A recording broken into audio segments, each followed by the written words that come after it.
Hello बच्चों, welcome. आइए, अपना आज का टॉपिक रहेगा मलिक मोहम्मद जायसी। कक्षा 12 की हिंदी का ये टॉपिक है जिसमें अपन पढ़ेंगे 12 मासा।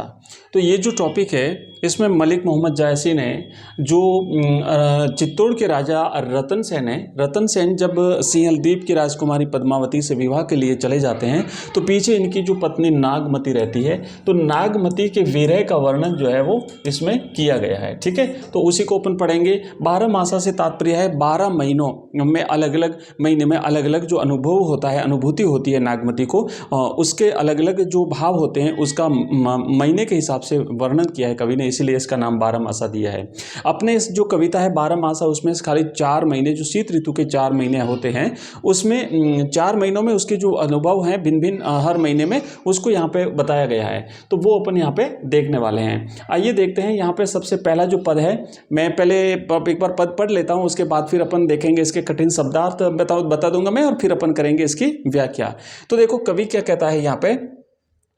कवि मलिक मोहम्मद जायसी लिखते हैं कि अगहन मास, मतलब जब रतन सेन सिंहलदीप चले जाते हैं और उनकी पत्नी नागमती जो पीछे जब रहती है तो वो वियोग में तड़पती है, और उस वियोग में वो जो बात करती है वो उसको यहाँ पे कवि ने कहा गया है। कहते हैं कि अगहन देवस घटा निसी बाढ़ी, दूभर दूक सो जाई कीमी काढ़ी, अब धनी देवस विरे भार राती, जरे विरे जो दीपक बाती, कांपा हिया जनावा सियू, तोपे जाई होई संग पियू, घर घर चीर रचा सब काहू, मोर रूप रंग लेगा नाहू।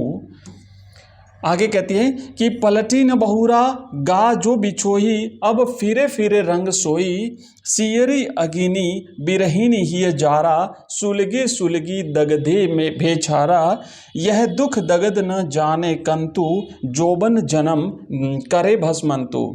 आगे लिखा है कि पिय सो कहे संदेशड़ा, ए भौरा ए काग, सो धनी बिरहे जरी मुई, तेहिक धुआं हम लाग। तो देखते हैं कठिन शब्दार्थ पहले देख लेते हैं। अगहन का मतलब होता है जैसे शीत ऋतु के जो 4 महीने हैं, है ना, 12 महीने जो अपने हिंदी जो मास होते हैं, चैत्र वैशाख ज्येष्ठ आषाढ़ श्रावण भाद्रपद आश्विन कार्तिक माघ पौष माघ और फाल्गुन। तो ये जो 4 महीने इसमें अगहन मास से लेकर के, अगहन का मतलब होता है मगसर मास, है ना। मगसर मास जो होता है, मगसर पौष माघ और फाल्गुन, ये 4 महीने शीत ऋतु के माने गए हैं। तो मगसर मास से शीत ऋतु शुरू हो जाती है और उससे फिर जो है वो इसकी विरह व्यथा का वर्णन कवि इसमें करता है। देवस का मतलब होता है दिन। मगसर महीने का जो दिन होता है, दिन जो है वो घटना माने कम हो जाना, तो दिन छोटा हो जाता है क्योंकि सर्दी की ऋतु प्रारंभ हो जाती है और उस समय सूर्य जो वो दक्षिणायन हो जाता है, तो दिन की अवधि घट जाती है, रात्रि की अवधि बढ़ जाती है। कहा है निसी बाढ़ी, निसी मैंने निशा, निशा मैंने रात्रि, निशा मैंने रात्रि, बाढ़ी मैंने बढ़ गई, यानी कि बढ़ गई मतलब कि रात बड़ी हो गई। अगहन महीने में दिन की अवधि घट जाती है, दिन छोटा हो जाता है, रात बढ़ जाती है, और जो विरहिणी स्त्री होती है उसके लिए स्थिति बहुत ही दुखदायी होती है। दूभर, जिसे सहन करना कठिन हो, दूभर का मतलब होता है दूभर दुख, ऐसा दुख जिसे सहन नहीं किया जा सके, बहुत ही कठिन दुख। सो जाई किमी काढ़ी, सो जाई किमी काढ़ी, काढ़ी मतलब व्यतीत करना, बिताना, व्यतीत करना। अब ये जो कठिन, किमी मैंने कैसे, इस कठिन दुख को कैसे व्यतीत किया जाए। प्रियतम घर में है, पास में है नहीं, वो चले गए हैं। विरहणे स्त्री को ये जो समय है शीत ऋतु का, ये समय बहुत ही कठिन लग रहा है। आगे कहते हैं अब धनी देवस बिरह भार आती। धनी का मतलब होता है स्त्री, स्त्री यहाँ पे नागमती के लिए आया है। तो नागमती जो है ना, थोड़ा सा मैं इसे पेन को कर देता हूँ छोटा ताकि लिखने में सुविधा रहेगी।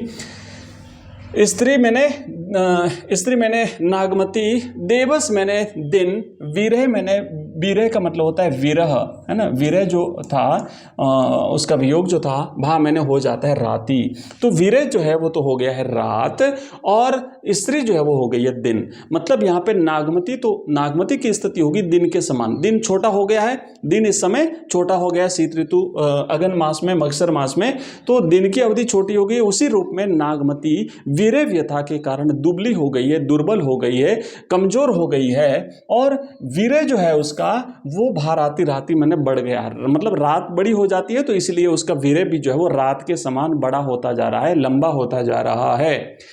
जरे विरह ज्यों दीपक बाती, और जरे का मतलब होता है जलना, जरे का मतलब होता है जलना, विरह में ज्यों मैंने जैसे, दीपक मैंने जैसे दीपक के अंदर बत्ती जो बाती होती है, जिस तरीके से दीपक में बत्ती जलती है उसी तरीके से इस समय नागमती जो है वो वीरह व्यथा में जल रही है, विरह की पीड़ा में जल रही है, जिस तरीके से दीपक जलता है। देखो यहाँ पे प्रश्न छोटे छोटे बन सकते हैं कि नागमती जो है वो वीरह व्यथा में कैसे जल रही है, तो दीपक के समान जल रही है। आगे क्या कहा गया है कि कांपा हिया जनावा सियु, तोपे जाई होई संग पियू। कांपा मैंने कांपना, धूजना, है ना, कांपना, और हिया मैंने हृदय, हिया मैंने हृदय, हृदय कांप रहा है, हृदय धूज रहा है। जनावा मैंने अनुभव करके, अनुभूति करके, ये ज्ञात होकर के, सियु मैंने सर्दी। तो शीत ऋतु, इस भयंकर शीत ऋतु में जैसे ही शीत का अनुभव हुआ, शरीर को ठंडक लगी, तो उस शीत ऋतु से जो है हृदय जो है वो कांप रहा है, धूज रहा है, इतनी जो है वो सर्दी पड़ रही है। तो पे जाई होई संग पियू, और अगर ये सर्दी जाएगी तो जाएगी कैसे, ये सर्दी तभी जाएगी जब पिय अपने उसके संग होंगे, उसके पियू मैंने उसके प्रियतम, उसके प्रिय यानी राजा रतन सेन जब उसके साथ होंगे तब ये सर्दी जा सकती है। आगे कहा गया है, घर घर चीर रचा सब काहू, मोर रूप रंग लेगा नाहू। घर घर, चीर का मतलब होता है वस्त्र, तो लोग जो है ना हर घर में, घर घर मतलब प्रत्येक घर में सभी लोग संज संवर करके रह रहे हैं, आनंद से रह रहे हैं, है ना। मोर रूप रंग लेगा नाहू, नाहू मैंने नाथ, नाहू मैंने नाथ, नाथ मैंने स्वामी, नाथ मैंने स्वामी। तो मेरा जो है ना, मेरा रंग रूप जो है वो मेरे स्वामी अपने साथ लेकर के चले गए, मेरा रूप सौंदर्य अपने साथ लेकर के गए। कहने का तात्पर्य कि जब से गए तब से मैं सब कुछ भूल गई हूँ, मैंने रूप श्रृंगार करना सब कुछ छोड़ दिया है, मुझे वीर में कुछ भी अच्छा नहीं लग रहा है, और आसपास के सब लोग जो है वो ये सब कर रहे हैं। आगे कहती है कि पलटीन बहुरा पलटीन बहुरा गाजो बिछोही, अब फिरे फिरे रंग सोई। और पलटी न बहुरा मतलब दोबारा पलट करके नहीं आए, लौट करके नहीं आए, गा जो बिछोही, बिछुड़ करके जब गए थे तब से वापस लौट करके नहीं आए हैं। अब फिरे फिरे रंग होई, रंग सोई का मतलब होता है कि वापस वो सौंदर्य तभी वापस आएगा जब वो दोबारा फिर से यहाँ पे आएंगे। आगे कहती है, सिहरी अगिनी बिरहिणी ही जारा। सिहरी का मतलब होता है ये शीत ऋतु जो है वो शीतल जो हवा है सर्दी की, शीतल, अग्नि मैंने आग। अब देखिए यहाँ पे थोड़ा विरोधाभास है, विरोधाभास अलंकार का प्रयोग भी किया है। आप जब इसकी सप्रसंग व्याख्या करेंगे, अपन बाद में करेंगे, तो विरोधाभास अलंकार में जब हमें यहाँ पे विशेष लिखना होता है, नीचे जो पॉइंट लिखते हैं उसमें आपको लिखना पड़ेगा कि इस पद में विरोधाभास अलंकार का प्रयोग हुआ है। आप ये पंक्ति भी लिख सकते हैं, सियरी अग्नि। सियरी का मतलब होता है शीतल, अग्नि मैंने आग, आग शीतल हो नहीं सकती, आग तो गर्म होती है, लेकिन यहाँ पे विरोधाभास अलंकार है। क्या कहा गया है कि सियरी अग्नि बिरहिणी ही जारा, ये शीतल अग्नि जो है, विरह की जो शीतल अग्नि है, क्योंकि एक तो आग होती है वो तो गर्म होती है, लेकिन विरह जो है ना वो मतलब ठंडा है, दिखता नहीं, आग नहीं, उसमें तपन नहीं, लेकिन ये विरह जो है उस विरहिणी के ही मैंने हृदय को, उसके हृदय को जारा मैंने जला रहा है, लगातार उसे जलाया जा रहा है। सुलगी सुलगी दगते भेचारा, सुलगी सुलगी मैंने सुलग सुलग करके, जल जल करके, दगते मैंने दग्ध हो रही है, जल रही है, और जल जल करके, भे मैंने वह, छारा मैंने, छारा मैंने होता है ना राख जो होती है, आग की जो राख होती है, तो वो कहती है मैं जल जल करके उस आग में, उस अग्नि में, विरह की अग्नि में जल जल करके राख होती जा रही हूँ।